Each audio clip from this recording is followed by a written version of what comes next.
시간이 멈춘 몸이 듯했다. 무겁다. 열의 몸이 결국 살해당한 거 바닥에 맞았어. 쓰러졌다. 하얗게 질린 얼굴은 마치 이승이 아닌 다른 세계를 바라보는 것 같았다. 열이야, 강철이 달려왔다. 하지만 그의 손끝에 닿은 그녀의 살결은 살아있는 사람의 것이 아니었다. 차갑고 또 무거웠다. 뺨을 두드리고 가슴에 손을 얹어 보아도 심장의 고동은 들리지 않았다. 그녀는 숨을 쉬지 않았다. 궁의도 여의도 불려왔다. 침향을 피우고 귀한 약재를 지지겨 입안에 넣어도 침 하나 움직이지 않는 열이의 몸 앞에 그들은 결국 고개를 떨궜다. 배와 심장이 반응하지 않습니다.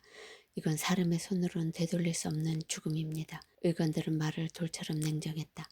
모든 이가 죽음을 확신할 때 강철만은 아니었다. 그의 눈빛이 흔들렸다. 절망도 분노도 아닌 결심이었다. 그는 천천히 일어섰다. 눈앞이 아득한 채로 열이 얼굴을 바라보며 깊게 숨을 들이켰다. 마치 그 안에 눌러 담았던 수천 년의 진실을 토해내려는 듯이 이제 감추지 않겠어. 그 순간 그의 몸에서 뜨겁고도 차가운 이질적인 기운이 흘러나오기 시작했다. 눈빛은 검푸른 비늘처럼 빛났고 그의 팔목을 따라 서서히 비늘이 피어났다. 손가락 끝은 미세하게 갈라지며 날카롭게 변했고 숨결은 짐승의 것처럼 낮고 깊어졌다. 신하들은 일제히 뒷걸음질 쳤다. 이무기다. 누군가 외침이 궁궐 전체를 뒤흔들었고 병사들의 손에서 검이 덜컥 떨어졌다. 그는 사람이 아니었다. 아니 정확히 말하면 사람이기를 포기한 자였다. 수백 년 전 사라졌다고 믿었던 이무기의 피, 그 마지막 혈통이 왕의 복식 아래에서 살아 숨쉬고 있었던 것이다. 하지만 강철은 아무것도 신경 쓰지 않았다. 그의 눈엔 오직 열이만 있었다. 죽음보다도 차가운 그녀의 몸, 숨살이 없는 그녀의 입술, 그녀를 잃는다면 세상의 모든 것이 무의미했다. 이강은 더는 망설이지 않았다. 데뷔전을 급습하라. 한치의 떨림도 없는 명이었다. 공모라 불리는 자일지라도 귀신을 부려 왕실의 혈통을 저주하고 백성들의 안위를 위협했다면 그 죄는 어떤 권위로도 덮을 수 없었다. 왕의 명이 떨어지자마자 조종은 술렁했다. 신하들은 놀람과 두려움에 서로의 눈치를 살폈다. 과인이 선택한 건 충정인가 아니면 반역인가. 그 질문이 입 밖으로 나오진 않았지만 모두의 얼굴 위엔 그런 질문이 덕지덕지 붙어 있었다. 장검을 든 금군들이 데뷔전의 정문을 박차고 들어선 순간 궁녀들은 비명을 지르며 사방으로 흩어졌다. 그 혼란 속에서도 몇몇 무녀복장의 여인들은 정체불명의 천을 품에 안은 채 도망쳤고 일부는 그 자리에서 기절했다. 그러나 진짜 공포는 그 이후에 시작되었다. 데뷔전의 심장부, 오랫동안 누구의 출입도 허락되지 않았던 내실한 검은 비단으로 가려진 그문 안쪽에는 눈을 똑바로 뜨고 바라볼 수 없는 물건들이 질서도 없이 놓여 있었다. 먼저 눈에 띈 건 피로 그려진 부적이었다. 붉게 마른 자국은 누군가의 목숨을 대가로 그려진 듯 끈적하게 벽에 붙어 있었다. 그 곁엔 동물의 뼈를 깎아 만든 인형들이 도열하다 줄지어 있었는데 그 표정 없는 뼈 조각들은 기이하게도 모두 갓 태어난 아기의 형상을 하고 있었다. 눈이 없고 입이 없는 그 인형들은 태아의 울음소리처럼 침묵 속에 그로데스크한 압력을 뿜어냈다. 정체를 알 수 없는 검은 천은 하나같이 무언가를 감싸고 있었고 그 중 가장 작고 낡은 천을 조심스럽게 걷어낸 순간 금군의 손에 들려 나온 건 단 하나의 손톱. 그러나 그것은 결코 평범한 손톱이 아니었다. 오래전에 궁에서 실종된 무녀 춘활의 것으로 밝혀졌다. 한때 중전에 가장 가까운 시녀로 알려졌지만 어느 날을 기점으로 자취를 감췄던 그녀. 사람들은 춘월이 병으로 궁을 나갔다고 들었지만 실제로는 이 데뷔전의 신부 깊숙한 곳에서 의식의 재료로 사용된 것이었다. 한편 강철은 열이 곁에 무릎 꿇었다. 그리고 조심스럽게 손을 그녀의 가슴 위에 얹었다. 그 손에서 흘러나온 것은 붉은 기운도 푸른 불꽃도 아니었다. 검은 안개처럼 피어오르는 이무기의 혼.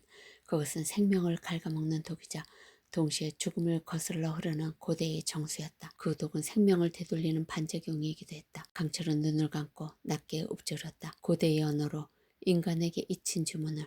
그 순간 열의 몸이 미세하게 경련했다. 입술 사이로 미세한 숨이 들이쉬어졌고 흉곽이 아주 조금 들썩였다. 열이야. 그의 목소리는 떨렸고 눈빛은 붉게 달아올랐다. 그러나 그녀는 아직 눈을 뜨지 않았다. 그는 더 깊이, 더 강하게 이무기의 피를 끌어올렸다. 그의 손끝에서 검은 비늘이 퍼져나가며 뼈가 부서지는 듯한 소리를 냈다. 사람이 아닌 존재, 괴물로 돌아가고 있었다. 그의 희생이었다. 그녀 한 사람을 살리기 위한 되돌릴 수 없는 결단. 모두가 그를 바라보았다. 공포, 경악, 충격. 하지만 아무도 다가가지 못했다. 왜냐하면 그 순간 그가 느끼는 슬픔과 사랑은 인간보다 더 인간 같았기 때문이다. 이강은 그 순간 모든 퍼즐이 맞춰졌다. 데비는 단순히 궁중의 원로가 아니었다. 그녀는 금기를 의식으로 바꾼 자였고 내명부의 권력을 빙자해 어둠 속에서 왕실을 갉아먹고 있었던 것이다. 그녀가 바랐던 것은 후계가 아니었다. 아니 오히려 후계를 부정하는 것, 종전의 태를 끊어내고 왕권을 다른 곳으로 옮기려 했던 음모의 정점에 선 인물이었다. 데뷔자는 단순한 거처가 아니었다. 그것은 하나의 재단이었다. 죽은 무녀의 손톱과 태아 형상의 인형들, 핏빛 부적과 검은 천으로 뒤덮인 비밀의 방, 모든 것들이 그 사실을 말해주고 있었다. 그리고 그 중심에는 팔척기를 부른 자이자 왕실의 피를 저주한 이가 있었다. 그는 더는 어린 원자의 탄생을 기다리는 아버지가 아니라 나라의 심장을 지키려는 군주였다.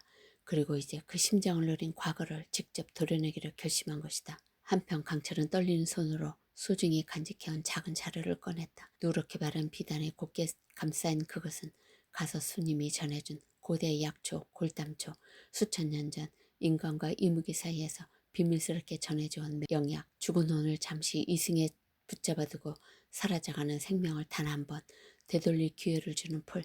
그러나 그 효험은 단 한 번, 단 한 사람만을 위해. 그는 망설이지 않았다. 작은 가지를 조심스레 부러뜨려 불씨 위에 얹자 곧 은은한 자줏빛 연기가 피어올랐다. 그 향은 차가운 밤 공기 속에서 고요히 번지며 마치 다른 세계로 통하는 이하는 듯한 신비로운 기운을 뿜었다. 강철은 그 연기를 조심스럽게 손으로 퍼담아 여리의 입가에 가져갔다. 숨을 쉬어 여리야, 이 향을 느껴. 아직 돌아올 수 있어. 그는 마른 침을 삼키며 자신의 손바닥을 바라보았다. 그 속에선 서서히 이무기의 본질인 야광주의 기운이 피어오르고 있었다. 그것은 강철의 생명 그 자체였다. 내가 줄 수 있는 전부야. 그는 손바닥을 여리의 가슴이 심장에 정확히 얹었다. 그 순간 그와 여리 사이에서 미세한 파동이 일었다. 마치 두 사람의 심장이 생과 사이의 문턱에서 맞닿아 공명하는 듯한 떨림. 돌아와 여리야. 그의 목소리는 갈라졌고 숨결은 절절했다. 아직 떠날 수 없어. 너 없는 세상에 나는 의미가 없다. 그의 손에서 야광주의 기운이 점점 밝아졌다. 자신의 생명력이 고대의 독이 이승과 저승의 경계를 뒤흔들며 여리의 몸속으로 흘러들어갔다. 그러자 여리의 몸이 미세하게 아주 미세하게 반응했다. 그녀의 속눈썹이 미동하듯 떨렸다. 그 미세한 떨림은 강철의 심장을 쥐어뜯는 것처럼 아렸다. 그래 맞아. 기억해. 우리 함께했던 시간들. 그 따뜻한 봄날. 너의 미소, 너의 목소리, 너의 손길. 강철의 손끝에서 야광주의 빛이 서서히 옅어지며 그의 입술이 희게에 질려갔다. 그는 자신의 생명 일부를 기꺼이 내주고 있었다. 여리야, 제발 날 잊어도 돼. 날 몰라봐도 좋아. 그냥 살아만 있어줘. 그의 눈가엔 눈물에 맺혔다. 이무기에 피를 지닌 자로 태어나 사랑이 허락되지 않았던 삶. 그러나 지금 그는 모든 운명을 거스르고 있었다. 신도 죽음도 피해 저주도 여리 한 사람을 위해. 바람이 잠시 멈췄다. 그리고 그녀의 입술이 아주 조금 숨을 들이마시듯 떨렸다. 강철은 그 떨림 하나에 온몸을 굳히고 입을 꼭 다물었다. 그녀가 살아있는가? 아직은 모른다. 하지만 분명히 그녀의 혼이 이 세상에 붙잡혀 있다. 여리의 의식은 몸을 떠나 어둠으로 가득한 미지의 세계로 흘러들었다. 꿈결도 감각도 시간조차 느껴지지 않는 곳. 그곳은 영계, 살아있는 자와 죽은 자 사이의 경계, 하늘과 땅 사이 어디쯤, 망각과 기억의 틈새 속에 존재하는 어두운 차원. 열의 의식은 몸을 떠나 어둠으로 가득한 미지의 세계로 흘러들었다.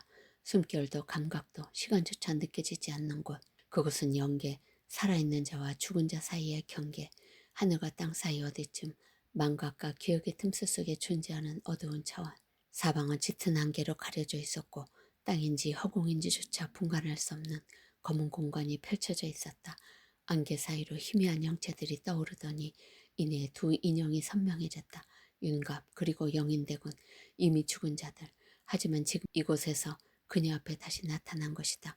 윤갑은 예전처럼 단정한 복색을 하고 익숙한 미소를 지으며 천천히 걸어왔다. 그의 눈빛은 따뜻했고 그 미소 속에는 깊은 슬픔과 이해가 깃들어 있었다. 열이야, 아직은 이곳에 있을 때가 아니야. 그는 부드럽게 말했다. 내가 있어야 할 곳은 아직 저 너머 살아있는 이들의 세계야. 우리는 이곳에서 아직 떠나지 못한 채 기다리고 있어. 풀리지 못한 원, 밝혀지지 못한 진실. 내가 아니면 아무도 그것을 바로잡을 수 없어. 그 순간 열이의 뒤편에서 또 다른 존재가 다가왔다. 영인대군이었다. 생전에 궁에서 만났던 그 모습 그대로. 그는 조용히 다가와 열이의 손을 잡았다. 그의 손은 놀랍게도 따뜻했고 그 채오는 죽음의 차가운 기운 속에서도 생명의 온기를 닮아 있었다. 열이, 내가 보았지. 숙이고 왜 그토록 강폭했는지, 팔척기가 왜 끝없이 울부짖었는지. 그들도 억울하게 묶인 자들이야. 그 고통을 풀지 못한 채 괴물로 변해버린 혼들. 열이는 혼란스러웠다.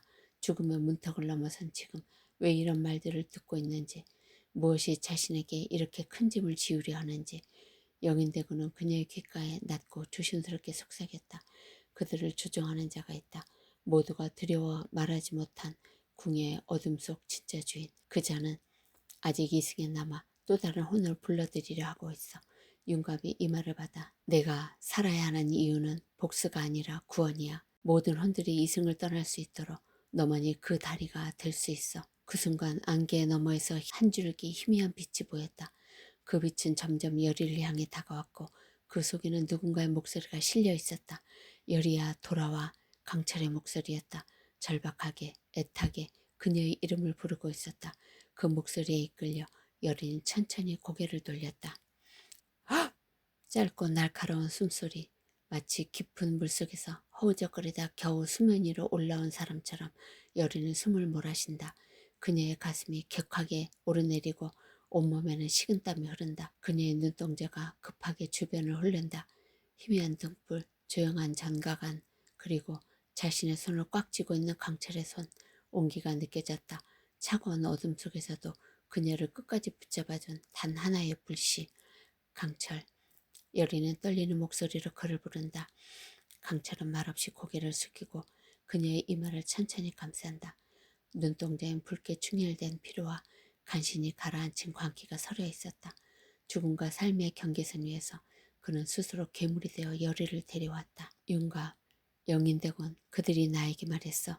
열이는 천천히 그러나 단호하게 입을 연다. 그녀의 눈빛은 흔들리지 않고 곧았다.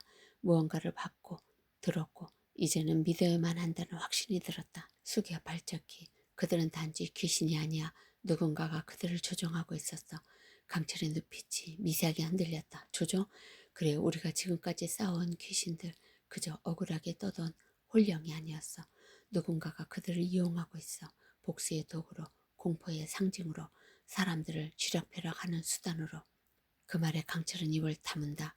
그는 이미 어느 정도 짐작하고 있었다. 하지만 열이의 말을 통해 그 막연했던 불안이 분명히 실체로 다가왔다.